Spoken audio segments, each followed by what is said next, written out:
जय जगन्नाथ नमस्कार। आसतु नजर पकईवा आज टॉप न्यूज अपडेट कौन सब रही किंतु ता पूर्व आपण मानक गोटे अनुरोध भिडियोटी संपूर्ण देखि सुचिंतित मतामत दिंतु। जो मैंने चैनल को प्रथम कर सब्सक्राइब करूँ एवं आसुवा बेल आइकन को प्रेस करूँ जहाँफल प्रत्येक नूतन भिडियोर नोटिफिकेशन आप सर्वप्रथम पाइपर। तेज आसतु नजर पकईवा आज प्रमुख खबर गुड़िक।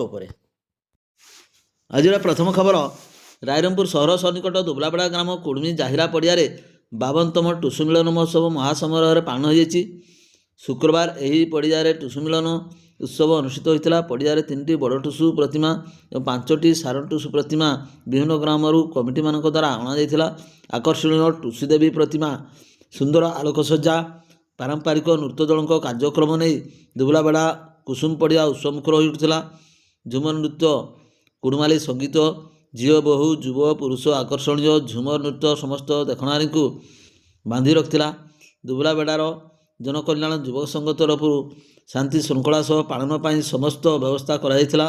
परे कमिटीर सदस्य बाबुराम महंत, हरमोहन महंत, भवानी शंकर महंत, आशीष महांती, प्रसन्नजित महंत समेत समस्त सदस्य से प्रतिमा विजेता मान आर्थिक राशि दे पुरस्कृत करथिले।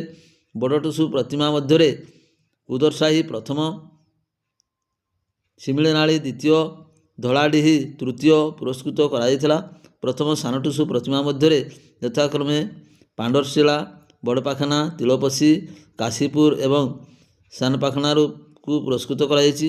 आयोजक कमिटी ज्योतिकिशोर महंत, माधव महंत, विप्लव महंत, बिलू महंत, दिलीप महंत प्रमुख परिचालन में सहयोग करथिले।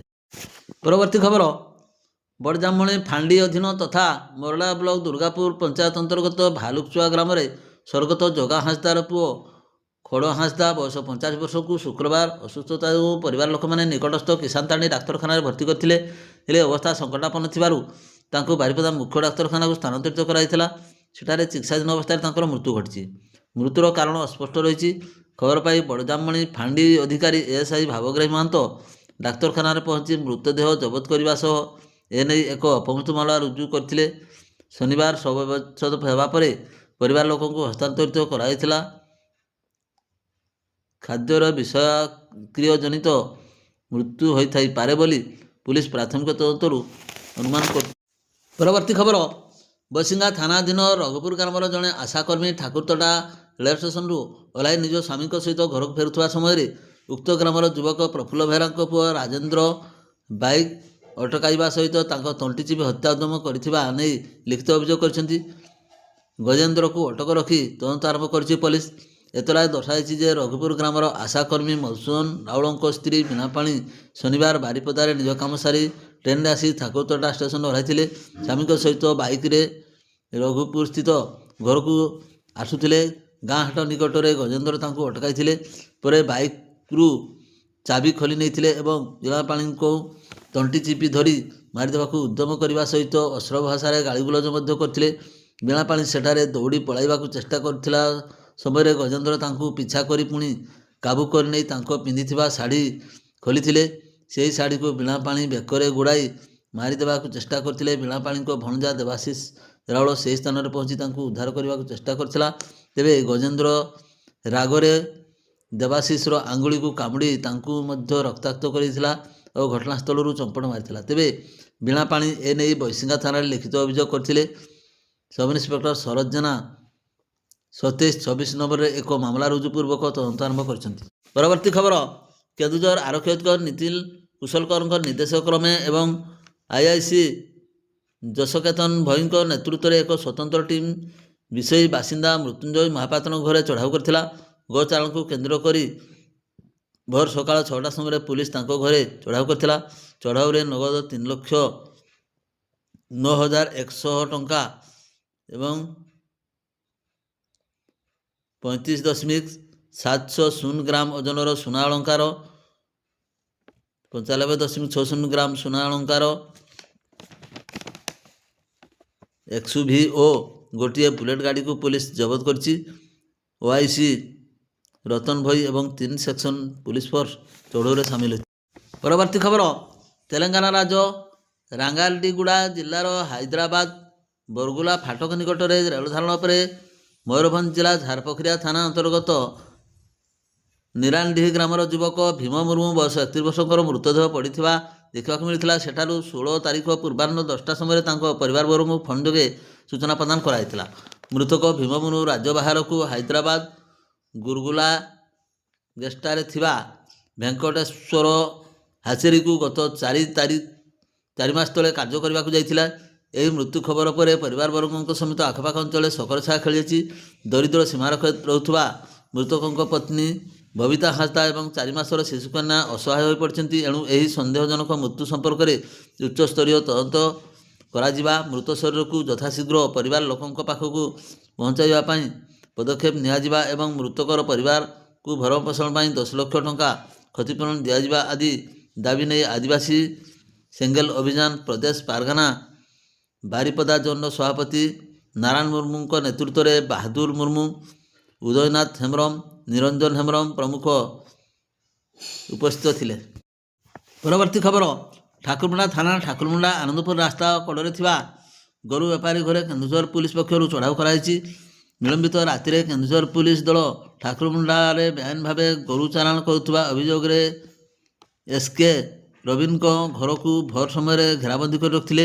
ଦିନ ପ୍ରାୟ 12:20 ବେଳେ ମାଜିଷ୍ଟ୍ରେଟ ଭାବରେ ଠାକୁରମୁଣ୍ଡା ତହସିଲଦାର ସମ୍ବିତ କୌରଙ୍କ ଉପସ୍ଥିତିରେ ଘରର ମୁଖ୍ୟ ଫାଟକ ତାଲା ଭାଙ୍ଗି ପୁଲିସ ପ୍ରବେଶ କରିଥିଲା। ପୁଲିସ ଦଳ ହାତ ଘଣ୍ଟା 5ଟା, ATM, ଡେବିଟ୍ କାର୍ଡ଼ 8ଟି, ପାସବୁକ୍ ସହିତ ନଗଦ 2,300 ଟଙ୍କା ଜବତ କରିଥିଲେ। କେନ୍ଦୁଝର ଜିଲ୍ଲା ରାମଚନ୍ଦ୍ରପୁର ଥାନା IIC ମନୋଜ କୁମାର ସାଇଙ୍କ ନେତୃତ୍ୱରେ କେନ୍ଦୁଝର ପୁଲିସ ଠାକୁରମୁଣ୍ଡା ଥାନା OIC ସାବିତ୍ରୀ ଦଳେଇ, ASI ଅନିତ ସ୍ୱାଇଁ ଓ ASI ଅମରେଶ ବାରିକ ଚଢ଼ାଉରେ ସାମିଲ ହୋଇଥିଲେ। ପରବର୍ତ୍ତୀ ଖବର, ମୟୂରଭଞ୍ଜ ଜିଲ୍ଲାର ଶିମିଳିପାଳ ଦକ୍ଷିଣ ଉତ୍ତର ବନ୍ୟପ୍ରାଣୀ ଖଣ୍ଡ ଏବଂ ବାରିପଦା ରାଇରଙ୍ଗପୁର କରଞ୍ଜିଆ ବନଖଣ୍ଡ ଅଧୀନରେ ଥିବା ବିଭିନ୍ନ ଜଳଭଣ୍ଡାର ସହ ଆର୍ଦ୍ରଭୂମି ସମେତ ପ୍ରାୟ 140ଟି ସ୍ଥାନରେ ରବିବାର ସକାଳ 7ଟାରୁ ପୂର୍ବାହ୍ନ 11ଟା ପର୍ଯ୍ୟନ୍ତ ପକ୍ଷୀଗଣନା କରାଯାଇଥିଲା। ପ୍ରତ୍ୟେକ ବର୍ଷ ଜାନୁଆରୀ ମାସର ପ୍ରଥମାର୍ଦ୍ଧରେ ହେଉଥିବା ପକ୍ଷୀଗଣନା କାର୍ଯ୍ୟକ୍ରମ ବିଦେଶାଗତ ପକ୍ଷୀଙ୍କ ସମେତ ବହୁ ଦେଶୀ ପକ୍ଷୀଙ୍କର ଗତିବିଧି ଉପରେ ନଜର ରଖାଯାଇଥାଏ। ଶୀତ ଦିନେ ସୁଦୂର ରୁଷ, ସାଇବେରିଆ ତଥା ଅନ୍ୟ ଦେଶରୁ ଆମ ଦେଶକୁ ବହୁ ପ୍ରଜାତିର ପକ୍ଷୀ ଆସିଥାନ୍ତି। ସାଇବେରିଆର ପକ୍ଷୀମାନେ ଗତ ଋତୁରେ ଉକ୍ତ ଅଞ୍ଚଳରେ ଅଧିକ ବରଫ ପଡ଼ୁଥିବାରୁ ହଜାର ହଜାର କିଲୋମିଟର ଅତିକ୍ରମ କରି ଖାଦ୍ୟ ଅନ୍ୱେଷଣରେ ଓଡ଼ିଶାର ବିଭିନ୍ନ ଅଞ୍ଚଳକୁ ଆସିଥାନ୍ତି। ମୟୂରଭଞ୍ଜ ଜିଲ୍ଲାର ବଡ଼ଜୋଡ଼, ଜମ୍ଭିରା, ତାଡ଼ବନ୍ଦ, କାଳ, ନେସା, ବାଙ୍କବଣ, ସୁଲେଇପାଟ ପରି ବହୁତ ଜଳାଶୟଗୁଡ଼ିକରେ ଆଶ୍ରୟ ନେଇଥାନ୍ତି। ଏହି ପକ୍ଷୀ ଗଣନାରେ ସେମାନଙ୍କର ପ୍ରଜାତି ଓ ଗତିବିଧି ରେକର୍ଡ କରାଯାଇଥାଏ। ପରବର୍ତ୍ତୀ ଖବର, ପୂର୍ତ୍ତ ବିଭାଗ ରାସ୍ତା ମରାମତି ଅଭାବରୁ ଦୀର୍ଘ ଦିନରୁ ଯାତାୟାତରେ ଅସୁବିଧା ଭୋଗି ଆସୁଛନ୍ତି ମରଡ଼ା ବ୍ଲକ ଅଧୀନରେ ଥିବା 3ଟି ପଞ୍ଚାୟତର ହଜାର ହଜାର ଲୋକ, ଯାହାକୁ ନେଇ ସାଧାରଣରେ ତୀବ୍ର ଅସନ୍ତୋଷ ସୃଷ୍ଟି ହୋଇଛି। ସୂଚନାଯୋଗ୍ୟ, ପୂର୍ତ୍ତ ବିଭାଗ ଅଧୀନ ମାଳିହତା ଠାରୁ ନୂଆଝାଳିଆ ପର୍ଯ୍ୟନ୍ତ ଲମ୍ବିଥିବା ରାସ୍ତା ଅବସ୍ଥା ଦୀର୍ଘ ଦିନରୁ ଖରାପ ଥିବା ସତ୍ତ୍ୱେ ମରାମତି କିମ୍ବା ନୂତନ ରାସ୍ତା ନିର୍ମାଣ କାର୍ଯ୍ୟ ନ ହେବାରୁ ଲୋକଙ୍କୁ ଯିବା ଆସିବା କରିବାରେ ବହୁ ଅସୁବିଧାର ସମ୍ମୁଖୀନ ହେଉଛନ୍ତି। ରାସ୍ତାର ଅସଂଖ୍ୟ ଖାଲଖମା ଯୋଗୁଁ ଅଧିକାଂଶ ସମୟରେ ଛୋଟ ବଡ଼ ଦୁର୍ଘଟଣା ଘଟୁଛି। ହାତୀଙ୍କ ଉତ୍ପାତ ଏହି ଜଙ୍ଗଲ ରାସ୍ତାରେ 108 ଆମ୍ବୁଲାନ୍ସ ନେବା ଏବଂ ପହଞ୍ଚିବାରେ ବିଳମ୍ବ ହେଉଥିବା ଲୋକେ ଅଭିଯୋଗ କରିଛନ୍ତି। ଗାଡ଼ି ମଟରଗୁଡ଼ିକ ଏହି ରାସ୍ତା ଦେଇ ଖାଲଖମା ଯୋଗୁଁ ଢଳି ଢଳି ଯିବାକୁ ପଡ଼ିଥାଏ। ଏହି ରାସ୍ତା ଉପରେ ମରଡ଼ା, ସାନମୁଣ୍ଡାବଣି ଏବଂ ନୂଆଝାଳିଆ ପଞ୍ଚାୟତର ଲୋକେ ବିଶେଷ ଭାବେ ନିର୍ଭରଶୀଳ ଥିବାବେଳେ ରାସ୍ତାର ଶୋଚନୀୟ ଅବସ୍ଥା ଯୋଗୁଁ ପ୍ରଭାବିତ ହେଉଛନ୍ତି। ରାସ୍ତାରେ ଥିବା ଆଣ୍ଠୁଏ ଲେଖାଏଁ ଖାଲ ଢିପ ବିପଜ୍ଜନକ ଭାବରେ ବାଧ୍ୟତା ସହିତ ଲୋକଙ୍କୁ ଯିବାକୁ ପଡ଼ୁଛି। ଏହି ରାସ୍ତା ସମସ୍ୟା ତୁରନ୍ତ ପ୍ରତିକାର କରିବାକୁ ସାନମୁଣ୍ଡାବଣି ପଞ୍ଚାୟତର ସମିତି ସଭ୍ୟ ଦାବି କରିଛନ୍ତି।